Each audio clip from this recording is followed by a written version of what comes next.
పూరా లోకల్ 11 మంది మాకు రాజ్యసభ సభ్యులు ఉన్నారు. పోయిన వాళ్ళు ఎంత? 3 పోయినారు. సాయిరెడ్డితో కలుపుకుంటూ 4 పోయినారు. బేసిక్లీ పోయే ప్రతి ఒక్కరికి కూడా నేను ఒకటే మాటే చెప్తా, రాజకీయాలలో ఉన్నప్పుడు క్యారెక్టర్ ఉన్నాను, క్రెడిబిలిటీ అనే పదానికి అర్థం తెలిసిందాను. రాజకీయాలలో ఉన్నప్పుడు కాలర్ ఎగరేసుకుని చెప్పాలి, పలానోడు మా నాయకుడు అని.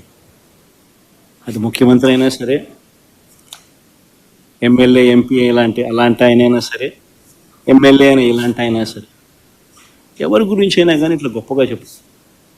కానీ మనమంతటి మనమే ప్రలోభాలకు లొంగో, భయపడో, ఏదో కారణం చేత మనమంతటి మనమే మన వ్యక్తిత్వాన్ని, మన క్యారెక్టర్ని, మన క్రెడిబిలిటీని మనం బలంగా పెట్టి మనం కాంప్రమైజ్ అయ్యి అటువైపు మనం పోతే మన గౌరవం ఏంది, మన వాల్యూ ఏంది, మన క్యారెక్టర్ ఏంది, మన క్రెడిబిలిటీ ఏంది? ప్రతి ఒక్కరూ రాజకీయాల్లో ఉన్నప్పుడు ఆలోచన చేసుకో. ఈ కష్టం అనేది ఎల్లకాలం ఉండదు. డెమోక్రసీ అంటేనే 5 years. మ్యాక్సిమం నీకున్న కష్టకాలం 5 years. 5 years if you can just hold on, then your time will come. One should always have the patience, always have the character and credibility within ourselves to stand up. అది సాయిరెడ్డికైనా అంతే, పోయిన 3 ఎంపీలకైనా అంతే.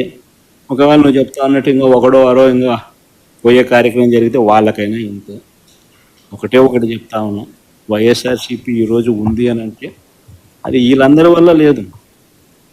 వైఎస్ఆర్సీపీ ఈరోజు ఉంది అని అంటే దేవుడి దయ, ప్రజల ఆశీస్సుల వల్ల వైఎస్ఆర్సీపీ ఈరోజు ఉంది.